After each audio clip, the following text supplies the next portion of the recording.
Steinbrook, and I work at the Civil Media Company as an engineer. Civil is a community-owned and governed journalism network supporting independent newsrooms around the world.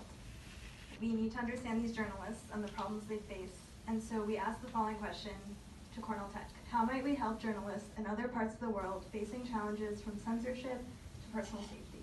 And with that, I'll hand it over to Amelia to present the wonderful work her and her team did this semester.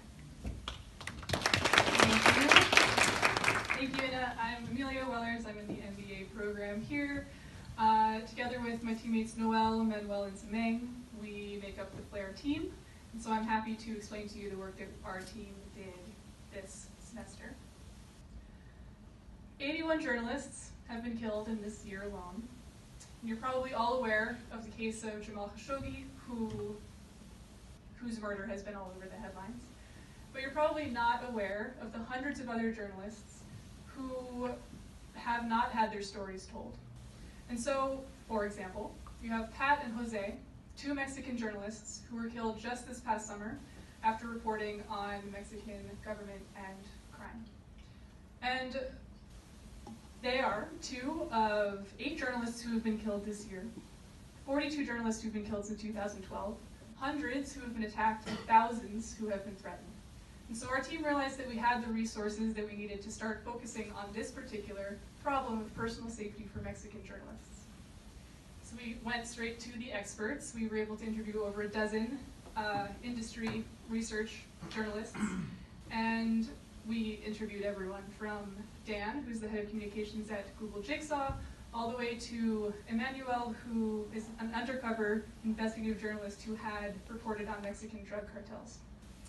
And we realized from these conversations with them that journalists are unable to quickly notify emergency contacts, resulting in missed opportunities to save journalists or learn more about the attack.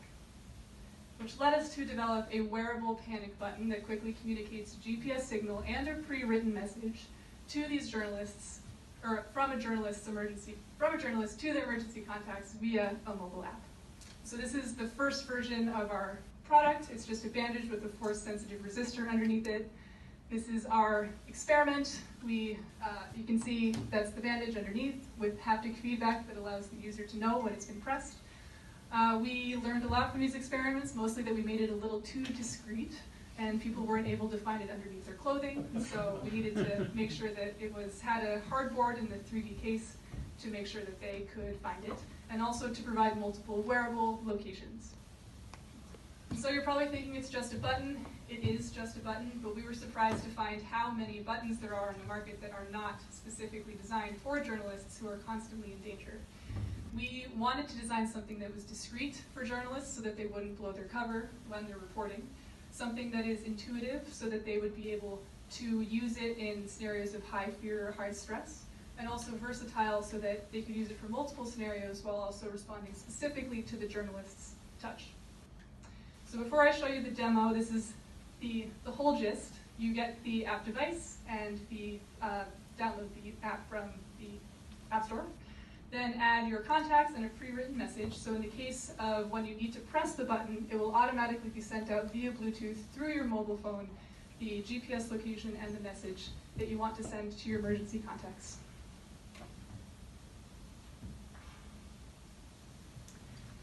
All right, in this case, I'm the journalist. Here is the emergency button. And first I will log in, like every journalist should.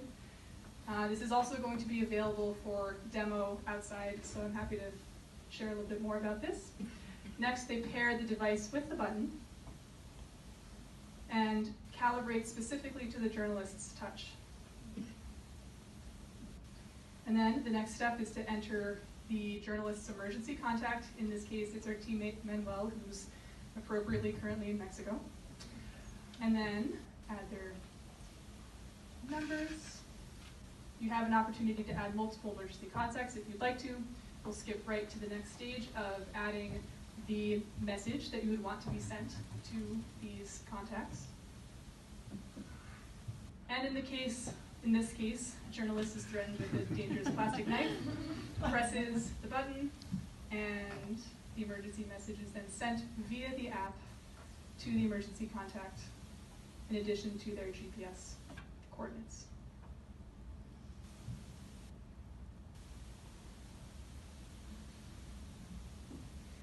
So that's our demo. We think that if this is built, if it saves one life, that's worth it. I'd be happy to answer more questions afterwards, and thank you for your time.